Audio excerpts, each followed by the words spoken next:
नमस्कार, मैं हूं संजय शर्मा। आप देख रहे हैं 4 PM न्यूज नेटवर्क। बागपत का चुनाव बड़ा रोचक है। जयंत चौधरी के जीवन मरण का प्रश्न है, क्योंकि जयंत चौधरी का भविष्य अब इसी वाले खेल से तय होगा कि वो इसमें जीतेंगे या हारेंगे। यहाँ पे राजकुमार सांगवान लोकदल के प्रत्याशी, उनका मुकाबला समाजवादी पार्टी के अमरपाल शर्मा से है। और जयंत चौधरी ने पूरी जान लगा दी है इस सीट को जीतने के लिए। बहुत रोचक रहा है। यहाँ पे 90% जो जीतता है वो सेंटर में मिनिस्टर बनता है, ऐसा पिछला ट्रैक रिकॉर्ड भी रहा है। तो जाहिर है ये मुकाबला बहुत महत्वपूर्ण है। लेकिन बड़ा सवाल ये है कि क्या यहाँ पे जाटों में जो नाराजगी है वो देखने को मिलेगी। जयंत चौधरी की भी जिस तरह उपेक्षा की गई पिछले दिनों भारतीय जनता पार्टी में, उसका यहाँ प्रभाव देखने को मिलेगा, या फिर बीजेपी का सहयोग के साथ जयंत चौधरी अपने प्रत्याशी को रिकॉर्ड वोटों से जिता लेंगे और खुद वो जो हारे तो उस हार का बदला लेंगे।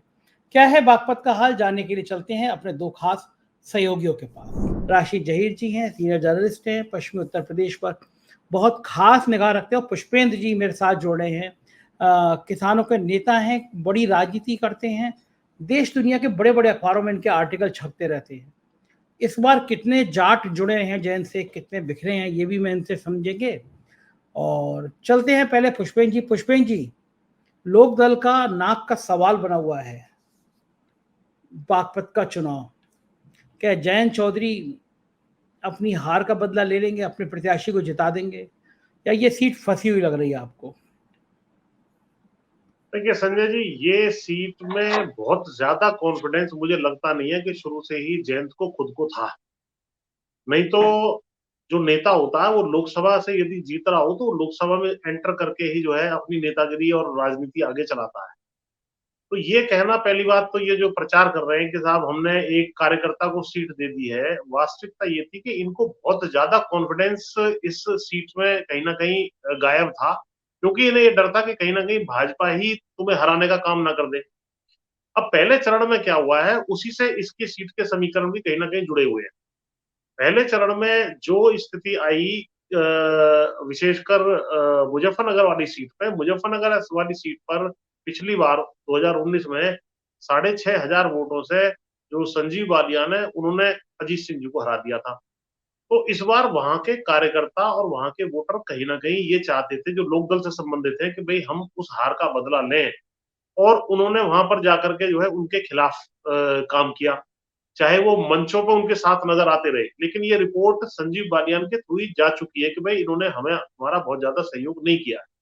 और वहां पर ये बिजनौर में भी इन्होंने, भाजपा ने इनको ज्यादा सहयोग नहीं दिया। तो अब इस सारी चीज का बदला जो है यहाँ पर चुकाया जाएगा, क्योंकि पहले फेज के बाद बहुत बड़ा रोल, बहुत बड़ा लाभ जयंत चौधरी भाजपा को पहुंचाने की स्थिति में नहीं है। कहीं पर जो रिजल्ट है उसको प्रभावित करने की स्थिति में नहीं है। केवल एक बागपत सीट है। बागपत ऐसी जड़ है जहां से चौधरी चरण सिंह जी की विरासत से लेके अजीत सिंह और इनकी विरासत चलती है जयंत चौधरी की। यदि बागपत इनसे छीन लिया जाए, जैसे कि 10 साल से छिना हुआ था, 12 तुगलक रोड की इनकी कोठी खाली इसीलिए कराई गई थी, अन्यथा कोई मतलब नहीं था, उसको कंटिन्यू कर किया जा सकता था कि एक इनकी जड़ खत्म करनी है यहाँ से। तो आज की तारीख में जो मेरी अपनी रिपोर्ट है, जो मैं इनके नेताओं के टच में भी हूँ, चाहे वो एग्जिस्टिंग सांसद हो, 2 विधायक वहां से हैं, एक मंत्री भी हैं, वो सारी की सारी ताकत उन्होंने झोंक रखी है कि ये ना जीत जाए, यानी कि लोकदल जो है बागपत में ना जीते। और वहां पर जाट वर्सेस एंटी जाट राजनीति शुरू से चलती आई है। यानी कि जो जाटों की तरफ होती है, बाकी जातियां दूसरी तरफ लामबंद होने की कोशिश करती हैं। मुसलमानों का बढ़िया अच्छी संख्या में वोट है। एक तो मुसलमान एक तरफा जो है अमरपाल शर्मा, जो आप इंट्रो में बता रहे थे, वो अमरपाल शर्मा कैंडिडेट है, मनोज चौधरी बदल दिए थे। तो ब्राह्मण समाज के अच्छे खासे, त्यागी समाज के अच्छे खासे वोट वो ले रहे हैं। जो जाटों से नाराज रहते हैं, और जाटों में कुछ धड़े हैं कुछ गांवों के, जैसे सोमपाल शास्त्री जी का आपने नाम लिया, तो वो लोग भी जो है कहीं ना कहीं उस तरह के हैं कि भाई यहाँ पर आ जाएंगे कुछ लोग जो, और जो इनके समर्थक हैं, चाहे सतपाल कमिश्नर साहब के जो एग्जिस्टिंग सांसद है उनके समर्थक हों, केपी मलिक जी विधायक हैं बड़ौद से, उनके समर्थक हों, या योगेश धामा है विधायक बागपत से, उनके समर्थक हों। क्योंकि ये नहीं चाहते कि यदि ये दोबारा आए तो हम तो कहीं ना कहीं हमारी विधायकी भी चली जाएगी, विधायक में सारी कोटा जो है चला जाएगा लोकदल के पास, और लोकदल हमें सीट देगा नहीं। तो उनका जीवन मरण का प्रश्न है कि इनको हरा करके पेटी पैक करके यहाँ से हटाना है, वरना हमारी विधायकी या सांसदी यहाँ से खतरे में पड़ जाएगी। इसलिए वो नेगेटिव ताकत लगा रहे हैं। मुसलमान एकजुट होकर के अमरपाल शर्मा के साथ है, और ब्राह्मण समाज का और त्यागी समाज का जो है एकजुट होकर के इनके पीछे। तो ये सारे के सारे जो समीकरण बन रहे हैं कहीं ना कहीं, हाँ आज ही मुझे रिपोर्ट मिली कि जो किसी ने पूछा कि साहब ये इनके विधायक यहाँ से मोदी नगर से होते थे, सुदेश शर्मा जी, उनकी क्या स्थिति है, तो बोला अंदर खाने वो भी भाजपा की ही इनकी अमरपाल शर्मा जी की मदद कर रहे हैं, समाजवादी पार्टी के जो कैंडिडेट है। तो ये सारे समीकरण देखते हुए अगर कोई चीज बहुत ज्यादा इधर उधर नहीं हुई तो हो सकता है थोड़ी सी मार्जिन से ये हार भी जाए। ब्राह्मण समाज का एक कैंडिडेट 2009 में भी आ गया था, जो गुड्डू पंडित का भाई है, उसने भी काफी अच्छे वोट ले लिए थे उस टाइम पर, हालांकि उसकी जीत नहीं हुई थी। तो ये स्थिति यहाँ पर बनी हुई है, अब देखना है कि क्या फाइनल रिजल्ट होता है। जी ठीक कह रहे हैं। मैं अपने इंट्रोडक्शन में नाम प्रत्याशी का गलत है गया, उसका मुझे खेद है। राशिद जी, बागपत में क्या सीन रहने वाला है, कौन जीतेगा कौन हारेगा? संजय भाई, चौधरी साहब ने बिल्कुल सही बात बताई वहाँ की, इनको बहुत इंटरनल जानकारी है। लेकिन बात यह है कि मैं फिर भी वहाँ एज जो है भारतीय जनता पार्टी को ही दे दूंगा। 4.5 लाख जाट हैं और लोकदल की सीट है। और इस सीट पे दूसरी बात मैं आपको ये बता दूं कि यहाँ पे दलित जो हैं और कुछ मुस्लिम भी लोक दल के वोट देते हैं। सेवाल खास एक विधानसभा सीट है, वहाँ के मुस्लिम कुछ लोक दल को दे देते हैं। वहाँ पे विधायक भी पहले समाजवादी में थे लेकिन इनके सिंबल पे लड़े थे। और तो यहाँ प्लस पॉइंट तो इनका ये है। लेकिन अब दूसरी बात आ जाती है कि साहब यहाँ सीट मानी जाती है। अजीत सिंह को 2014 में तीसरे नंबर पे पहुंचा दिया था यही सिवाल खास का जो विधायक हैं प्रिंसिपल साहब गुलाम साहब। 2014 में अजीत सिंह, ऐसा नहीं है कि अजीत सिंह के परिवार की वजह कोई बहुत बड़ी है, इसमें कोई दो राय नहीं कि उनकी कर्म भूमि जन्मभूमि सब होगी, लेकिन उसके बावजूद ये पूरा परिवार यहाँ से हारता रहा है। खुद जयंत चौधरी हार गए, अजीत सिंह चौधरी तीसरे नंबर पे चले गए। चलिए उसमें जो है एक बार ये जो है जब सोमपाल शास्त्री के सामने लड़े थे, समाजवादी के डॉक्टर महराजुद्दीन जिनका वीडियो वगैरह भी आ गया था, उन्होंने उनकी वजह से हार गए थे। समीकरण ये है सर कि यहां दरअसल 3 लाख मुस्लिम है और पंडित हैं 80,000। तो ये कॉम्बिनेशन है। लेकिन पंडितों की बात यह है, प्लस में यूं इस वजह से आ सकता है बीजेपी को छोड़ के, क्योंकि यहां थोड़ी जाट गर्दी कह सकते हैं, पंडितों को थोड़ी समझ में नहीं आती और बनिया यहाँ 60,000 है सिर्फ। तो ये एक समीकरण बन सकता है। ऐसे समय में अगर गठबंधन का प्रत्याशी चूंकि बहुत मजबूती से लड़ रहा है, भीतर घात अगर डॉक्टर राजकुमार सांगवान के अंदर हो जाए तो कुछ चांस बनता है, वरना 4.5 लाख जाट, इसमें वैश्य भी हैं, इसमें त्यागी भी हैं, सब लोग वोट कमल के फूल को देने जा रहे हैं। और चूंकि गठबंधन है तो ये एक वजह है कि यहाँ पर एज ए डॉक्टर राजकुमार सांगवान। अब उसकी बात आ जाती है वो जो बसंत साहब का आपने जिक्र करा, वो गुजर जाति से 1 लाख यहाँ गुजर भी हैं और लगभग 2 लाख कहते हैं, लेकिन 2.5 लाख यहाँ SC मतदाता हैं। तो वो भी एक जो है त्रिकोणीय वाला मामला बनता है। लेकिन और कोई वोट उनके पास फिर आता नहीं। गुजर समाज का वोट अगर वो पहली बात तो ज्यादा काट नहीं पाएंगे, और काट भी दिया तो थोड़ा सा उन्हें दलितों का मिल जाएगा।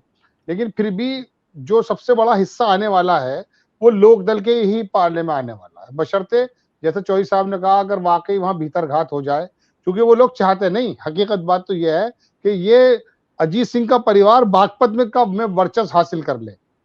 बागपत में इन्हीं की सीट से जो लोकसभा अभी विधानसभा का इलेक्शन लड़ा था लड़का कौकब हमीद थे, एक मिनिस्टर, उनका बेटा था, तो वो भी बहुत कम मार्जिन से हार गया था। तो वहां वजह यही है कि इस परिवार को थोड़ा सा इस तरह से देखा जाता, लेकिन उसके बावजूद भी जाट चले जाएंगे सारे वहां पर। 4.5 लाख जाट कम नहीं होते, वो एक धड़ा पड़ जाता है वहां पर। इनका एक वर्चस्व भी है जाट जमात का, कह रहा हूं मैं। वो तो कमिश्नर साहब पे भी चला गया था जो सतपाल जी हैं, वो बम्बई के वो।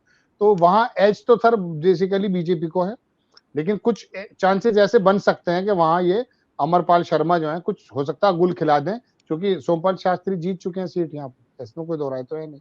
लेकिन फिर भी थोड़ा बहुत एज माना जाएगा भारतीय जनता पार्टी की जी सीट यहाँ पर, यानी कि लोकदल की सीट यहाँ प्लस में है, इसमें कोई दो राय नहीं। जी क्या लगता है पुष्पेंद्र जी कि आपको, आप राशिद जी की बात से सहमत हैं, और क्या जाटों के बीच में कोई नाराजगी है या जाट समुदाय सब जयंत के साथ है? क्या लगता है आपको बीजेपी के साथ जाने से वो जो खिलाड़ियों को घसीटा गया दिल्ली में, जो खिलाड़ियों का शोषण हुआ, जो किसानों पे लाठीचार्ज कराया गया, गोलियां चलवाई गई, उन सब का दर्द है या जाटों में, या सब खत्म हो गया, सब जयंत के कहने से बीजेपी में चले जाएंगे? नहीं, देखिए, जयंत के कहने से बीजेपी पे नहीं जाएंगे। जो भी वोट मिलेंगे राजकुमार सांगवान जी को, एक तो वो जमीनी कार्यकर्ता और जिसको कहते हैं एक गरीब फक्कड़ टाइप का जो व्यक्ति होता है, उस टाइप का कार्यकर्ता, काम आने वाले व्यक्ति, तो सादगी की वजह से जो जाट उनको मिलने वाले हैं। पहली बात, लोकदल की वजह से भी जाट मिलेंगे, कुछ जाट तो मिलेंगे, लेकिन एक नाराजगी जाटों में, जो ये तमाम मुद्दे आपने गिनाए, अग्निवीर का हो, महिला पहलवानों का हो, जाट आरक्षण का हो, किसानों की शहादत हो, किसानों को कुचलना हो, ये तमाम चीजें हैं ग्राउंड पर। ऐसा नहीं है कि ये सारे मुद्दे गौण हो गए। और जब छोटे पत्रकार जाकर के वहां गांव स्तर पर वीडियो वगैरह बनाते हैं, तो वो लोग कहते हैं इस बात को, हमारी बात होती रहती है। तो सारा का सारा जाट लोकदल पे चला जाएगा, इस बात पे बिल्कुल भी सच्चाई नहीं है। जरूर निश्चित रूप से जिस तरीके से पलटी मारी है जयंत चौधरी ने और वो इधर आ गए हैं, इससे एक नाराजगी वहां बनी हुई है। लेकिन एक ये भी रहता है कि चलिए भाई ठीक है, घूम फिर के अपने एक जाट समाज का व्यक्ति है, चलो ये सांसद पहुंच जाए। उससे ज्यादा जो फैक्टर काम कर रहा है वो बीजेपी का फैक्टर काम कर रहा है। बीजेपी जयंत चौधरी को यहाँ लाई ही इसलिए है कि उन्हें जाटों की कोई और लीडरशिप वेस्टर्न यूपी में रखनी नहीं है, फ्यूचर में उसको निपटाना है। इसी वजह से उनको यहाँ लेकर के आए और उनको 2 सीट दी। और अब पहले फेज में जो उनका प्रयोग था कि भाई मुजफ्फरनगर में वो उनसे भारी मदद मिल जाएगी हमें, संजीव बालियान की सीट जो खतरे में पड़ती दिखाई दे रही थी, वो मदद उनको नहीं मिली है। संजीव बालियान क्लियर हार रहे हैं, तो वो ये चाह रहे हैं कि भैया ये भी हार जाए। और यहाँ के जो स्थानीय नेता हैं, जो मैंने 2-3 बताए आपको, सांसद और विधायक, वो खुद नहीं चाहते कि ये दोबारा यहाँ आए। अरे कितनी कैसी स्पीच उन्होंने दी थी जब योगी जी आए थे, तो वहां से सतपाल जी की जो स्पीच है वहां आप सुन लीजिए। उन्होंने सारा गुणगान अपना किया कि भाई मैंने 10 साल में ये किया, वो किया, यहाँ सड़क में गड्ढे नहीं, गड्ढे में सड़क थी, तमाम बातें बताई, इन्होंने साबित कर दिया। जबकि जयंत चौधरी वहीं बैठे मंच पे सुन रहे सारी बात को, उन्होंने साबित कर दिया कि आप लोगों ने तो इस लोकसभा का सत्यानाश कर रखा था। मैंने ही आकर के यहाँ स्कूल, कॉलेज, सड़कें, बिजली घर और तमाम चीजें, पुल वगैरह बनवाए, तब जाकर के इसकी कुछ हालत मैंने सुधार की है। अब मेरी सीट, तो उन्होंने ऐसा बयान किया कि जैसा कि कैंडिडेट वो खुद हो और अपने 10 साल के कार्यकाल को बता रहे हो।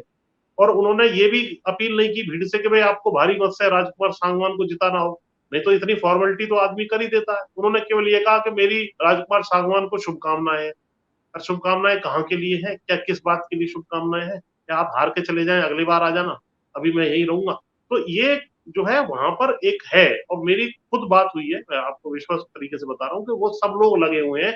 और कहीं ना कहीं भाजपा के पास जब से रिपोर्ट पहुंची है कि भाई बहुत ज्यादा इन्होंने मदद हमारी वहां नहीं की है मुजफ्फरनगर में, वो उनके तरफ से भी इंस्ट्रक्शन और एक है कि ठीक है, अगर ये निबट जाएगा तो निबट जाएगा, क्या फर्क पड़ रहा है। और वैसे एक और चीज भी है कि अगर ये गए तो कम से कम जो है मंत्री पद के क्लेमेंट जो है ये नहीं बचेंगे हैं। और आगे भी इनका कोई ऐसा बहुत बड़ा ज्यादा विधानसभा स्तर पर भी क्लेम नहीं बचेगा। तो इनको किनारे लगाने का तरीका यही है कि इनकी बागपत इनसे छीन ली जाए, बाद में आगे देख लेंगे, उसको दोबारा से रिवाइव करके हम वापस ले सकते हैं। ये एक कैलकुलेशन भाजपा की है। और इस कैलकुलेशन के तहत जो है मुझे लग रहा है कि थोड़ी मार्जिन से हो सकता है ये हार भी सकते हैं। जी काशी जी, आप इन तर्कों से सहमत हैं जो पुष्पिन जी ने दिए हैं? बात बिल्कुल ठीक है इनकी, बिल्कुल बुनियादी बातें हैं। लेकिन सर मैं तो इतना जानता हूं कि जब वोटिंग मशीन पर बंदा जाता है ना, तो उसके अंदर नेताओं की बात हो, लोकल नेताओं की बात भी हो। एक आदमी का होता है मेरा 50,000 वोट है, वो कह तो सकता है 50,000 वोटों से मिल भी जाता है। लेकिन आज वोटर वोटिंग मशीन पर जाके क्या काम कर बैठता है, वो डॉक्टर राजकुमार सांगवान की शराफत, चूंकि वो मेरठ में भी रहे, छात्र अध्यक्ष भी रहे, हमारे भी उन्होंने 1-2 काम किए यूनिवर्सिटी में, बहुत भले आदमी, शरीफ आदमी है। जब जाट मतदाता जाके मशीन पे खड़ा होगा ना, तो मैं तो पहले से शुरू से कहता हूँ 35 साल से वैसे बीच में बीजेपी को वोट देते हैं, तो ये वोट वहीं डल जाएगा। ये सब कुछ खत्म हो जाता है वहां पर। अपना आदमी है, दो भाई, अपना आदमी है यार। मुसलमान वहां जा रहा है यार, यहाँ दे दो, ये वाली बात आ जाती है। मुसलमान वहां जा रहा, अरे मुसलमान दोजख में भी जा रहा, तुम तो अपनी वोट देश उसमें दे दो। लेकिन यहाँ ये चलता, मशीन पे खड़े होते ही जब ठप्पा लगाने की बात आती है, सर अरे मुसलमान वहां जा रहा है, अरे क्या बात है भाई। तो सर यहाँ पर भी स्थिति ये है, हम तो रात दिन जो है बूथ में जाकर के, हम तो पत्रकार होने के नाते चले जाते हैं, लोगों को पता रहता है।